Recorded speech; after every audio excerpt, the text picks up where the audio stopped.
Good morning. Uh, Another 444 day. The title that I've selected for today's talk is The Power of Truth Overcomes the Force of Falsehood. The OPPT is powerful because it addresses head-on the falsehoods of the fraudulent matrix system to which we have become all too familiar. Let me say something about lies. They can only be enforced when fear is greater than courage. As humans become more and more courageous in facing the reality of our experience and situation, we begin to move into the power of truth. What is truth? It is many things, but subjectively, it is what we really think, feel, and experience within the context of who we really are. The problem has been that we forgot who we really are. However, many of us are remembering, which enables us to experience new thoughts that generate feelings of empowerment. Enforcement of truth has been a key issue in regard to the OPPT. Truth stands on its own. Lies need to be imposed by show of force, which we have seen happen repeatedly. It will be interesting to watch as the power of truth overcomes the force of falsehood.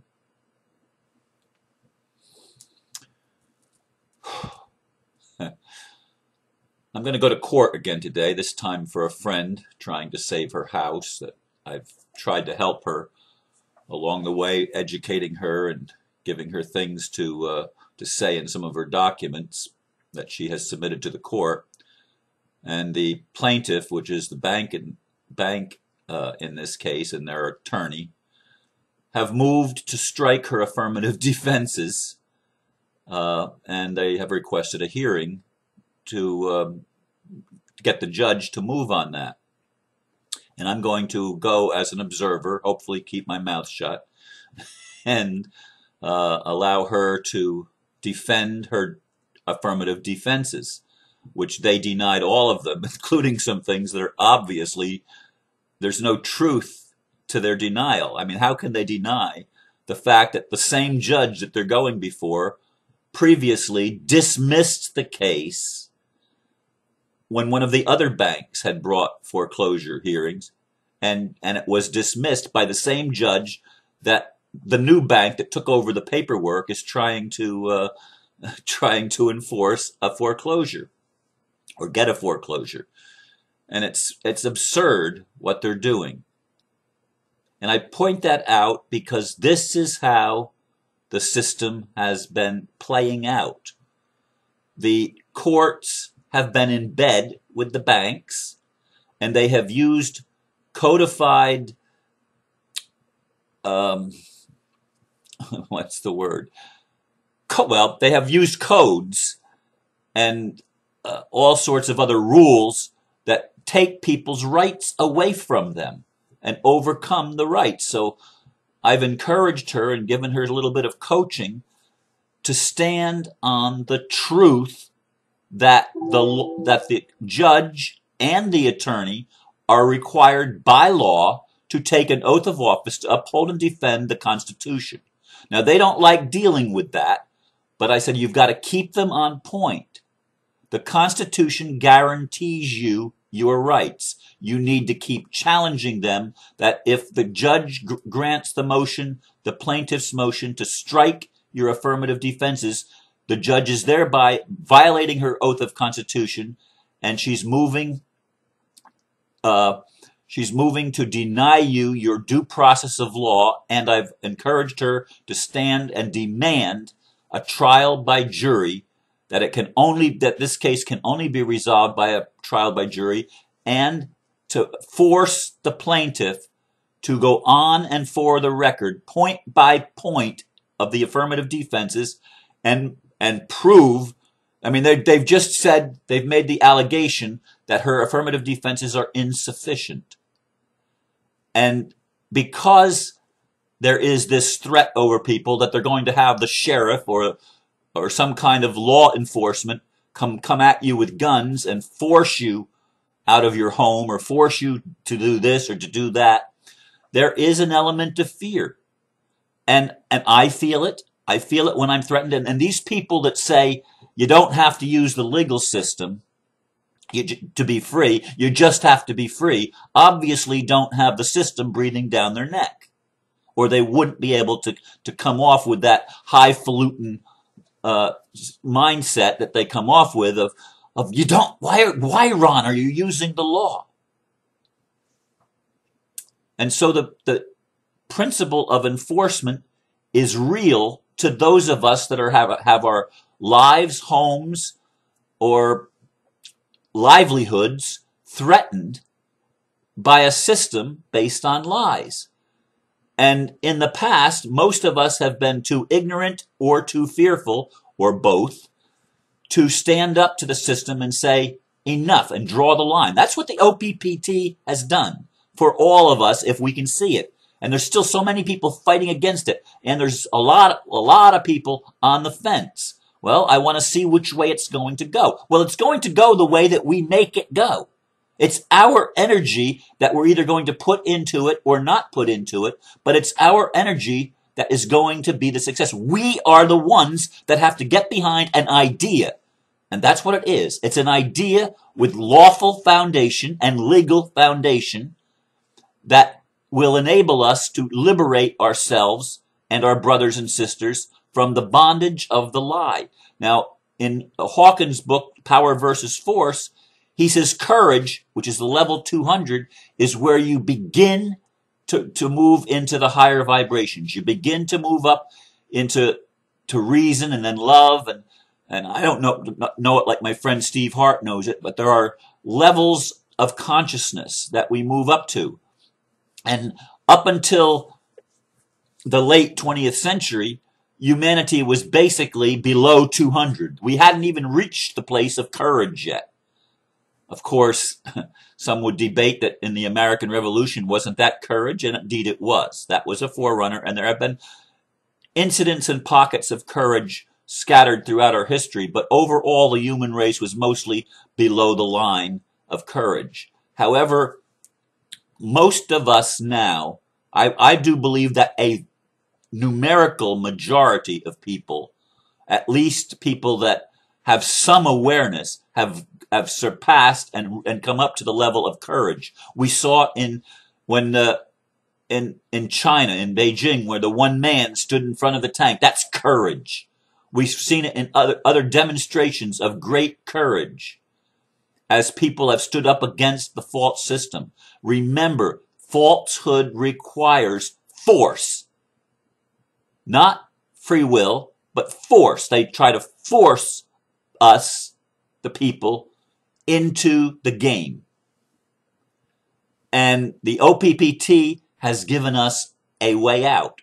Now, I say a way out because there's been lots of people searching for remedies, including James Timothy Turner, who still languishes in federal prison in Alabama, and others that have been arrested and or even killed for standing up for their rights.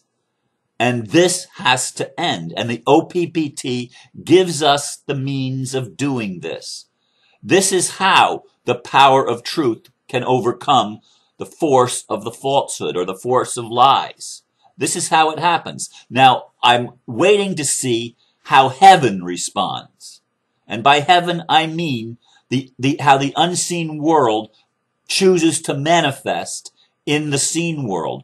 For me, as I ponder these things, it's already a done deal in the unseen world. We have already crossed the line and we're already in the majority opinion, the majority viewpoint of where we want to take this evolution of consciousness. We've already won the battle in the unseen world. But how is it going to manifest in the visible world? That's the question that we all have. It's the question I have. It's the question I keep getting from other people. I'll believe it when I see it. Well, you'll see it when you start putting your energy into the change. And I've heard from so many people that say, I want to believe it, Ron. I want to believe it, but I've been disappointed so many times. So many hopes have been shattered that they didn't come to pass. I hoped that Nasara was the answer, like you did. And yet, where is it? I've been waiting for it for over 10 years. Well, for me, I heard about Nasara in 2001. And I've been waiting for it ever since. It resonated with me from the beginning. Yes, this is what we need. This is what we need. It was signed into law, according to my knowledge, in October by Clinton before he went out. October 2000, before he went out of office. It was signed into law.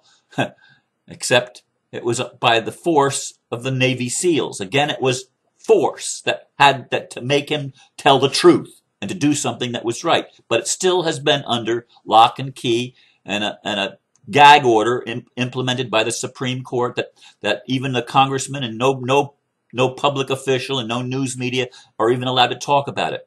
We believed in that. And I still believe some of the things in Nasara are going to come to pass. It may not come to pass exactly the way it is. Nothing's happening exactly the way we've thought it was going to happen. And then I heard about Rusa. Now, Rusa was a little bit different because from the beginning, I saw that it was basically being run by fundamentalist Christians, and that scared me because fundamentalist anything does not have the evolved capabilities of seeing the bigger picture. They're still in the old paradigm, and they don't realize they're in the old paradigm because they're believing their belief system. But their belief system is limited. It's faulty. But most Christians can't see that still. And so I had red flags go up from the very beginning. But I kept looking for the good, because what they were trying to do was create and restore the republic, and that would restore people's rights. It would restore the Constitution, which to me still is very powerful. That's why I'm encouraging my friend, stand on your constitutional, on the rights guaranteed to you by the Constitution. Now, these people that say the Constitution is of no effect, that's a lie. Every one of our public servants still to this day must, by law, take the oath of office before holding that office. Every single one of them, from your policeman to the judge to the President of the United States. They all must take an oath of office and swear to uphold and defend the Constitution of the United States. Everyone in this nation has to do that. And this is a principle that needs to be enforced around the world. It's not true in all the rest of the world. But the principles of truth are laid there in the Magna Carta, in the Constitution, in the Declaration of Independence, and in other documents, even in the rights guaranteed in the United States UN Charter, rather. They are human rights that are guaranteed. These things we must stand on and be encouraged and encourage each other to stand in truth, because we have already done it in the higher levels. Our higher selves have already made the agreement. It's a done deal. The contract is fulfilled, as I said yesterday, but we have to move into it. We have to ground that energy on the planet, not wait for it to happen, but make it happen. Bring heaven to bear on this thing. Bring the truth to bear. The truth is very powerful. Light is always more powerful than darkness, and truth is light. Truth is enlightenment. It's letting us see the bigger picture and connect the dots and know who we are. We are all children of God, and we always have been, and it didn't matter whether we believed it or not. We were still children of God, or children of the Creator. We were the Creator's creation. All of us have always been that. That's who we are. And we're not inferior, but we've been made to feel inferior by our false belief systems that have limited us in our awareness of who we are. We've seen ourselves and been told we are sinners. We are weak. We've been told that we don't have any power. We've been told that we are impoverished and that there's not enough to go around. And so we've fought and fought and fought to get our share, and fought each other and fought ourselves. And this is the world that we've created. This is the matrix that we've been living in, but it's a lie. It's all been built on a foundation of falsehood. All of it. It's not real, folks. It's not real. And we need to encourage ourselves in spite of the fear that we feel. We need to move ahead anyway and do what we need to do to ground the energy of the truth of who we are on this thing, because if we don't stand up for who we are, we're going to continue to be slaves. And that's the reality. But we have the way out. Thank God for Heather and all of the dreamers that still believe that we can do it. Because the truth is, we can do it, and we are doing it. I leave you with these words this morning, and I thank you once again for listening. Namaste.